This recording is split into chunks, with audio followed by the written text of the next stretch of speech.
Assalamualaikum warahmatullahi wabarakatuh. Yang saya hormati, Bapak, Ibu pembimbing, dan teman-teman sekalian. Saya, Eka Amalia Salsabila dari Prodi Sistem Informasi semester 1, akan menjelaskan dari gagasan yang saya buat dengan judul COVID-19 Bencana Global. COVID-19 berasal dari hewan yang terdapat di pasar makanan laut buanan di Wuhan, China.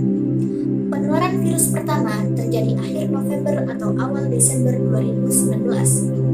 Peningkatan jumlah pasien yang terinfeksi disebabkan oleh bagaimana cara virus tersebut menyebar. Virus COVID-19 dapat menyebar melalui percikan air yang keluar dari saluran pernafasan ketika seseorang batuk maupun bersin, atau kontak fisik seperti berjabat tangan. Sebisa mungkin, hindari kontak fisik secara langsung, karena penularan virus COVID-19 bisa terjadi saat seseorang menyentuh barang yang mungkin saja sudah terkontaminasi oleh orang lain. Kemudian, virus tersebut berpindah ke hidung, mulut, atau mata dari sentuhan barang yang terkontaminasi tersebut. Inilah alasan pentingnya kita harus rajin mencuci tangan menggunakan sabun dan air mengalir. Virus COVID-19 dapat menyebar secara cepat apabila seseorang terlalu lama berada di dalam ruangan dengan ventilasi yang buruk. Maka dari itu, bukalah jendela dengan ruangan dan biarkan udara segar memenuhi ruangan untuk mengurangi risiko penularan. Dan juga menghindari tempat ramai menjadi satu dari sekian banyak upaya yang bisa dilakukan untuk mengurangi penularan virus COVID-19. Dan sebagian besar orang yang terpapar virus ini akan mengalami gejala ringan hingga sedang dan akan pulih tanpa perlu dirawat di rumah sakit. Gejala paling umum antara lain demam, batuk, kelelahan, atau kehilangan rasa bau.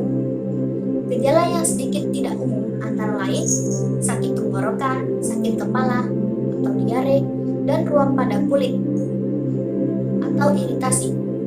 Gejala serius antara lain sesak nafas dan nyeri dada. Orang dengan gejala ringan dan dinyatakan sehat harus melakukan perawatan mandiri di rumah. Gejala akan muncul 5-6 hari setelah seseorang pertama kali terinfeksi virus dan bisa juga sampai 14 hari setelah terinfeksi. Dampak yang ditimbulkan oleh virus ini sangat beragam, misalnya di masyarakat, di bidang ekonomi, di bidang pendidikan dan pekerjaan ataupun politik. Dampaknya terhadap masyarakat yaitu pembatasan sosial dilakukan oleh pemerintah. Misalnya ketika keluar rumah, kita harus selalu memakai masker, menjaga jarak 1 meter dari satu sama lain, dan juga sering mencuci tangan pakai sabun. Dampak terhadap bidang ekonomi yaitu keuntungan yang diperoleh pelaku usaha mengalami penurunan akibat wabah COVID-19. Dampak terhadap pendidikan yaitu Kementerian Pendidikan dan Kebudayaan atau Kemendikbud menyatakan bahwa sekolah atau bidang pendidikan lainnya menyelenggarakan sistem pembelajaran jarak jauh atau pembelajaran online. Hampir semua sekolah dan universitas ditutup sementara agar kegiatan belajar langsung atau tatap muka tidak memperburuk infeksi virus COVID-19. Kasus COVID-19 di Indonesia mencapai 6,5 juta jiwa. Jumlah korban jiwa mencapai 159.000. Di Indonesia sendiri, pemerintah melakukan pencegahan penularan virus dengan beberapa upaya, seperti melakukan sistem lockdown, tidak memperbolehkan acara yang mengundang keramaian, dan juga menutup beberapa toko dan tempat wisata. Pemerintah juga melakukan vaksin secara berkala sebanyak 3 kali dengan jarak tertentu untuk vaksin selanjutnya, dan seluruh masyarakat diwajibkan untuk melakukan vaksin ini. Maka dari itu, jagalah kesehatan dimanapun kita berada, karena waktu dan kesehatan adalah 2 aset berharga yang tidak dikenali dan tidak dihargai sampai keduanya hilang.